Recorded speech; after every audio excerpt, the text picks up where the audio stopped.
राज्य दृष्टिमा देशभित्र दूरी हुँदैन। नमस्कार, म धीरज बस्नेत। समाचारको गर्भमा विवरण मात्र होइन, कारण र निवारणको बाटो पनि हुन्छ। पर्दामा देखिने र छेकिने खोजीको खबर उद्घाटन गर्न तम तयार बाइलाइन।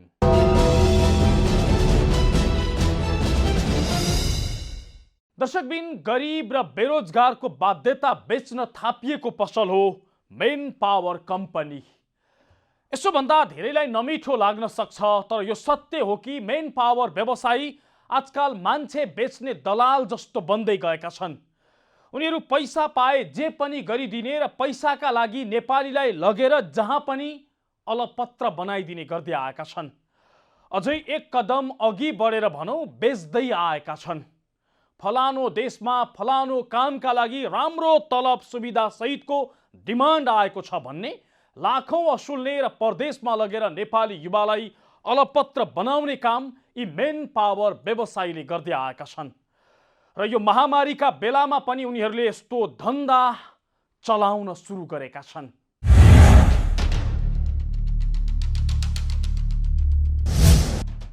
कोरोना महामारीका कारण आफ्नो धन्दा चलाउन नपाएका मेन पावर व्यवसायीहरू फेरि ठगी धन्दामा उस्तै गरी सक्रिय भएका छन्। आउँदै नआएको डिमान्ड देखाएर होस् वा विभिन्न प्रलोभनमा पारेर उनीहरू बेरोजगार युवालाई धमाधम ठगिराखेका छन्।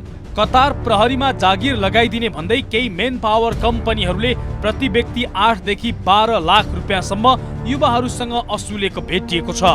वैदेशिक रोजगार ऐन अनुसार कामदार भर्नालाई पारदर्शी बनाउन अनिवार्य सार्वजनिक सूचना जारी गर्नुपर्छ। सम्बन्धित देशमा रहेका नेपाली दूतावासबाट मागपत्र प्रमाणीकरण गरी विभागबाट पूर्व स्वीकृति लिई राष्ट्रिय दैनिक पत्रिकामा सूचना जारी भएको 7 दिनभित्र मात्रै तोकिएको दिन अन्तर्वार्ता गर्नुपर्छ। तर ठूला भनिएका SOS main power service, DD human resource, hope international र अल खाक्वेट ओभरसिज नेपालले बिना सूचना बिना स्वीकृति कतार प्रहरीका लागि भन्दै धमाधम युवासँग अन्तर्वार्ता लिने र प्रति व्यक्ति 8 देखि 12 लाख रुपियाँसम्म असुल्ने गरेको वैदेशिक रोजगार विभागले छापाको क्रममा भेटेको छ। यी तीनटा मेन पावरहरूलाई चाहिँ हामीले अनुसन्धान अधिकृतको प्रतिवेदन अनुसार वैदेशिक रोजगार ऐन 2064 को दफा 61 लगाएर चाहिँ हामीले 6 महिनाको लागि सस्पेन्ड गरेका छौँ। र यो सस्पेन्ड पर्ने कारण के हो भनेदेखि यो निकै नै यो चाहिँ उहाँहरूका प्रमाणहरू हेर्दाखेरि चाहिँ र उहाँहरूका प्रमाण र हाम्रो कानुनी प्रमाण दुईटा प्रमाणलाई चाहिँ मिलाउँदाखेरि के देखिन्छ भने यसमा कहीँ पनि फ्युजन भएको देखिँदैन, कहीँ पनि मिल्ने खालको देखिँदैन। यो चाहिँ अलिकति उहाँहरूले बदमासी गरेकै देखिन्छ। कतार प्रहरीमा भर्ना खुल्यो भन्दै महामारीका बेला मेन पावर कम्पनीहरूले हजारौं युवासँग लाखौं रुपियाँ मात्र असुलेका छैनन्, कैयौंलाई पैसा लिएपछि बिजोग बनाएर समेत छाडेका छन्। र यो धन्दा उनीहरूको पुरानै हो। जस्तो यी पात्रलाई हेर्नुहोस्। सिन्धुलीको कमलामाई नगरपालिका घर भएका स्रोत श्रेष्ठलाई युनाइटेड मेन पावर कम्पनीले सेक्युरिटी गार्डका लागि भन्दै 3,50,000 रुपियाँ लिएर दुबई उडाएको थियो। तर उनलाई दुबईमा काम लगाउने त परको कुरा 6 महिनासम्म करिब नजरबन्दको अवस्थामा राखियो। खान बस्नको कुनै ठेगान भएन। श्रेष्ठ भन्छन् केही कमाउला र परिवारमा खुसी ल्याउला भनेर ऋण काटेर विदेश गएको थिए।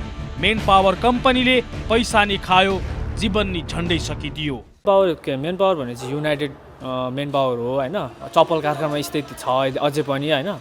अनि त्यसपछि कामको लागि भनेपछि गार्डको लागि पठाएको थियो। अनि त्यसपछि वहाँनिर गएपछि हामीले काम पाएन। अब नयाँ कम्पनीको कम्पनी के अरे सञ्चालक पनि नेपाली नै रहेछ हैन। वहाँ गइसकेपछि हाम्रो प्रब्लम भयो क्या। अब काम पाएन, अब त्यहाँनिर गराउनु पर्ने जुन ट्रेनिङहरू त्यो पनि गराएन हैन। अनि त्यसपछि त्यो हामी 6 महिना त्यहाँसम्म त्यहाँनिर बस्यो, स्ट्रगल त्यो। अब त्यहाँनिर कहिले रुममा बस्न नपाउने त्यसरी बस्यो हैन। अनि त्यसपछि नेपाल फर्किनको लागि आफ्नै पैसा खर्च गरेर नेपाल फर्क्यौँ। 3,50,000 दिएर दुबई उडेका स्रोत अनेकन उपाय अपनाएर बल्ल तल्ल स्वदेश फर्किए। देश आउने बित्तिकै मेन पावर कम्पनीमा आफ्नो पैसा माग्न गएका उनलाई सिधै मेन पावरका सञ्चालकहरूले चिन्दिन भनिदिए। यति मात्रै होइन, स्रोत श्रेष्ठ भन्छन् मेन पावरका सञ्चालकले ढोका थुनेर कुटौला झैँ गर्दै तैँले के खोजेको भनेर समेत धम्की दिए। गएर भन्दाखेरि अब कुरा गर्दाखेरि पनि अब तिमीलाई मैले चिन्दिनँ, अब ढोका थुनेर उ चाहिँ हामीसँग झगडा गर्न खोज्ने मान्छेहरू छ होइन। अब त्यो के मेन पावरको सञ्चालक त्यस्तो क्या, झगडा के ढोका थुनेर लाएछ खेल्छस् भन्ने खालको छ क्या। त्यसरी पनि गरेको। अब हामीले त्यसको लागि अब पुलिस केस पनि गऱ्यौँ। अब हामीसँग प्रुफ नभएपछि पुलिसले त केही गर्दैन। अब अनि त्यसपछि यहाँ विभागमा आएर नि कुरा गऱ्यो। अब विभागमा पनि प्रुफ भएन भने त केही पनि नहुने रहेछ। अनि अब हाम्रो अब के गर्न सकिन्छ त अब। यी बेलका नगरपालिका 1 उदयपुरका विपिन खड्का, जो 1.5 वर्ष अघि मौरिसस जान भन्दै ग्रिन नेपाल नामक मेन पावर कम्पनीलाई पहिलो चरणमा 50,000 बुझाएका थिए। उनी सहित 5 जनाले 2,50,000 एकमुष्ट कम्पनीका एजेन्ट कुमार नेपाललाई बुझाएका थिए। तर रकम बुझाएको 6 महिनासम्म कुनै पनि काम नभएपछि उनीहरू ठगिएको महसुस गर्न थाले र पैसा फिर्ता मागे। तर पैसा फिर्ता दिन त परको कुरा सम्पर्कमा समेत आएनन् एजेन्ट कुमार नेपाल। पैसा पनि घुम्ने देखिएपछि पीडित खड्का सहितको टोलीले वैदेशिक रोजगार विभागमा उजुरी गरेको छ। अनि आखिर हामीले यो ग्रिन नेपाल भन्ने मेन पावरमा हाम्रो कन्ट्याक्ट भएर त्यहाँनिर हामीले चाहिँ मौरिसस भन्ने देश लाने कुरा गर्नुभयो। अनि जानको लागि पैसा 4 लाख जति लाग्ने कुरा गर्नुभयो। अनि हाम्रो चाहिँ इन्टरभ्यू पनि भयो। अनि इन्टरभ्यू भएपछि हामी 7-8 जनाको पास हुनुभयो। ल 50,000 रुपियाँ पठाइदिनु भन्नुभयो। अनि ल ठिक छ हामी पठाइदिन्छौँ भनेर अनि त्यहाँबाट हामीले आइएमए गरिदिउँ 50,000 कुमार राईको नाउँमा। अब अहिले 14-15 महिनाभन्दा बढी भइसक्यो। मानबहादुर तामाङको उसको चाहिँ रहेछ खास नाम। अनि त्यहाँबाट अब अहिले चाहिँ अनि त्यो कुमार राईलाई अब स्विच अफ छ, मोबाइल पनि सम्पर्क छैन, उसको ठाउँ ठेगाना पनि कहाँ थाहा छैन। उसले हाम्रो विदेश पनि लगेन। अब हाम्रो पैसा त्यो 50,000 चाहिँ 8 जनाको सबैको फिर्ता गरिदिनुहोस् भनेर हामीले धेरैचोटि निवेदनै गऱ्यौँ। मेन पावर कम्पनी र यसका एजेन्टको बदमाशीका कारण विपिन र स्रोत जस्ता हजारौं युवा ठगिएका छन्। परिवार पाल्न र घर धान्न विदेश जान खोजेका कैयौं युवा घर न घाटको अवस्थामा पुगेका छन्। अवस्था यस्तो बन्दा समेत वैदेशिक रोजगार व्यवसायी सङ्घ कानुन विपरीत केही नगरेको र गरेको भेटे कारबाही गर्न चुनौती दिन्छ। सङ्घका अध्यक्ष विष्णु गैरे आफूहरूबाट कुनै ठगी नभएको दाबी गर्छन्। 853 व्यवसायभित्र छात्र सङ्घका 853 भित्र केमा बसेका छन्? वैदेशिक ऐन भित्र बस्नुपर्छ। ऐन भित्र नियमावलीभित्र बसेर काम गरेका छन् कि विधि विधान हुन्छ। ठगी तपाईँले देख्नु त ठगी कसैले गरेका छैन त गयो त विभागमा डिटक हुन्छ हजुरको, काटेर धरोटीबाट काटेर व्यवसायलाई कारबाही गरेर दिन्छ। ठग्ने किन? कसैलाई सुन्नुहोस् मेरो कुरा सुन्नुहोस्, ठग्ने किन? ठगी गऱ्यो भने त त्यो कारबाही पर्छ, सिधा कुरा। सेटिङ मिलाएर ठगी गर्ने मेन पावर कम्पनीहरू 10,000 भन्दा बढीको बिल नै दिँदैनन्। खाडी मुलुक जहाँ फ्री भिजा फ्री टिकट लागू भएको छ त्यहाँ पठाउँदा उनीहरूले कम्तीमा 2 देखि 3 लाख रुपियाँसम्म असुल्ने गरेका छन्। पैसा टन्न असुल्ने तर बिल भने जम्मा 10,000 को मात्रै दिने गर्दा पीडितले वैदेशिक रोजगार विभागमा उजुरी गर्दा समेत न्याय पाउने सम्भावना कमजोर बन्ने गरेको छ। हो, हजारौं युवालाई यसै गरी लुट्छन् मेन पावर कम्पनीहरूले। पैसा र कागज पत्र आफ्नो कब्जामा पार्ने र युवाहरूलाई अलपत्र बनाउने दलालहरूको धन्दा मौलाई राखेको छ यो देशमा। वर्षौंदेखि चल्दै आएको यो धन्दा रोक्न वैदेशिक रोजगार विभागले के गरिराखेको छ? मन्त्री स्वयं कहाँ अलमलिएका छन्? त देखाउनेछौँ तर एकैछिनको विश्रामपछि।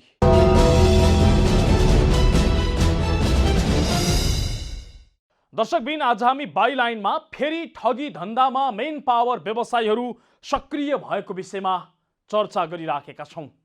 अनेकन प्रलोभन देखाएर युवालाई विदेश लैजाने नाममा धेरै मेन पावर कम्पनीले हजारौं युवालाई अलपत्र बनाएका छन्, लाखौं खाइदिएका छन्। तर उल्टै धम्की दिन्छन् हामीलाई कसले कारबाही गर्छ, कसले रोक्न सक्छ, हाम्रो पहुँच प्रधानमन्त्रीसम्म छ।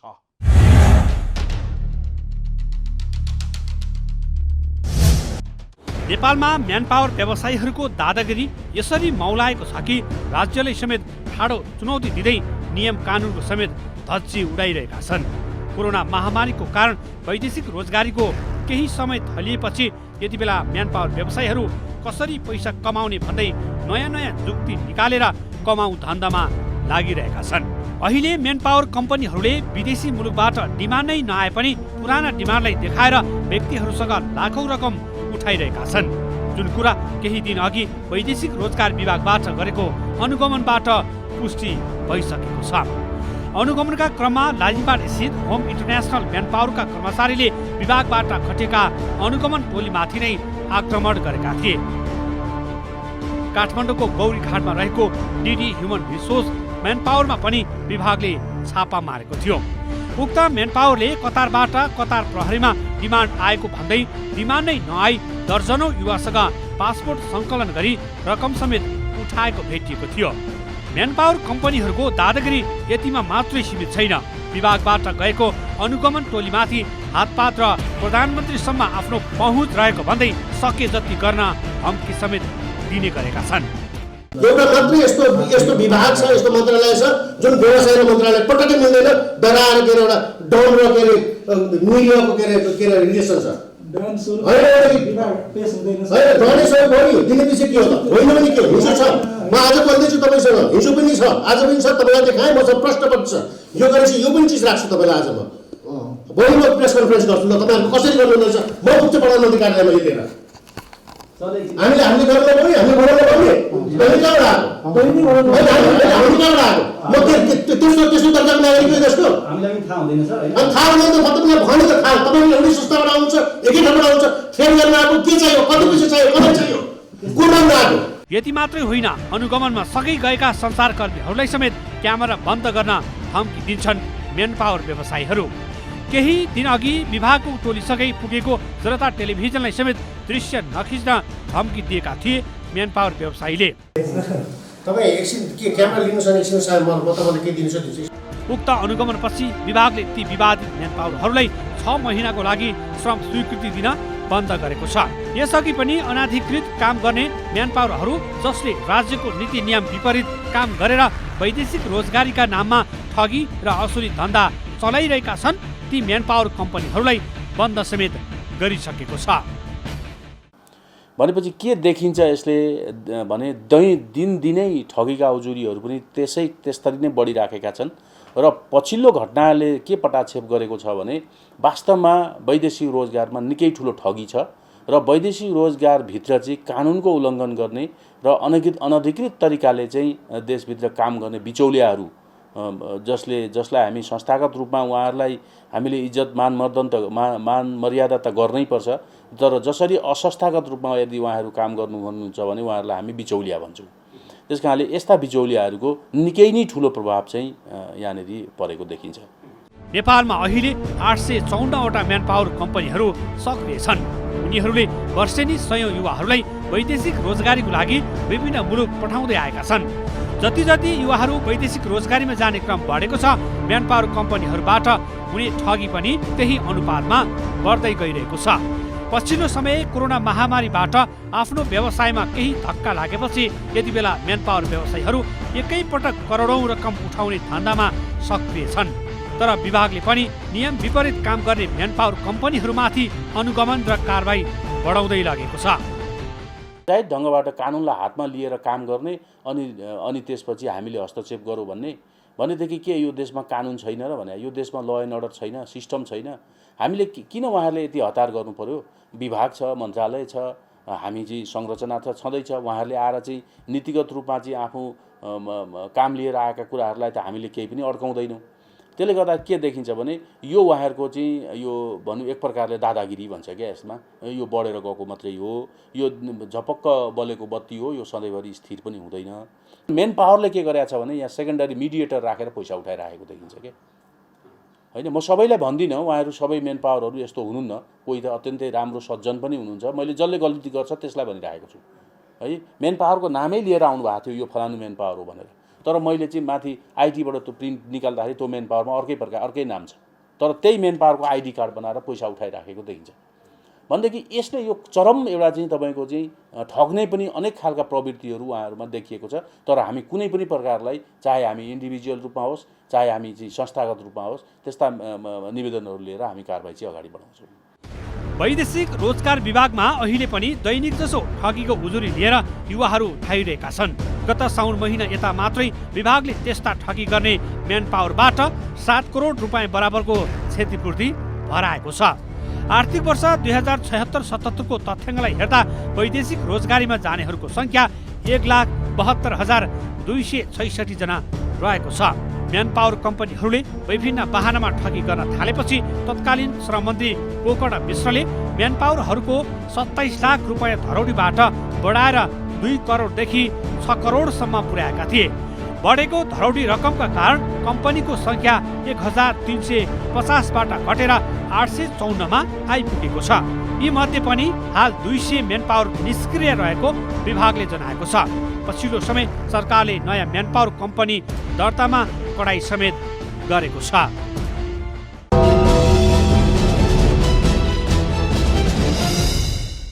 दर्शकबिन, आज हामी बाइलाइनमा मेन पावर व्यवसायीले धम्की दिँदै असुली धन्दा चलाउँदा समेत श्रम मन्त्री किन मौन बसिराखेका छन् त्यसको खोजी गरिराखेका छौँ। मेन पावर व्यवसायीको मनपरी यसरी चलिराखेको छ कि मानौ उनीहरूलाई नियन्त्रण गर्ने यो देशमा कानुन नै छैन। उनीहरूलाई नत्थी लगाउने तागत स्वयं मन्त्रीसँग समेत छैन। मनपरी रोक्न खोज्ने मन्त्री गोकर्ण विष्टलाई नै फालिदिएका मेन पावर व्यवसायीले अहिलेका मन्त्रीलाई आफ्नो इसारामा नचाइराखेका छन् र मन्त्री पनि नाचिदिइराखेका छन्, जसका कारण वैदेशिक रोजगारीमा सिन्डिकेट र दादागिरीको श्रृङ्खला झन मौलाइराखेको छ।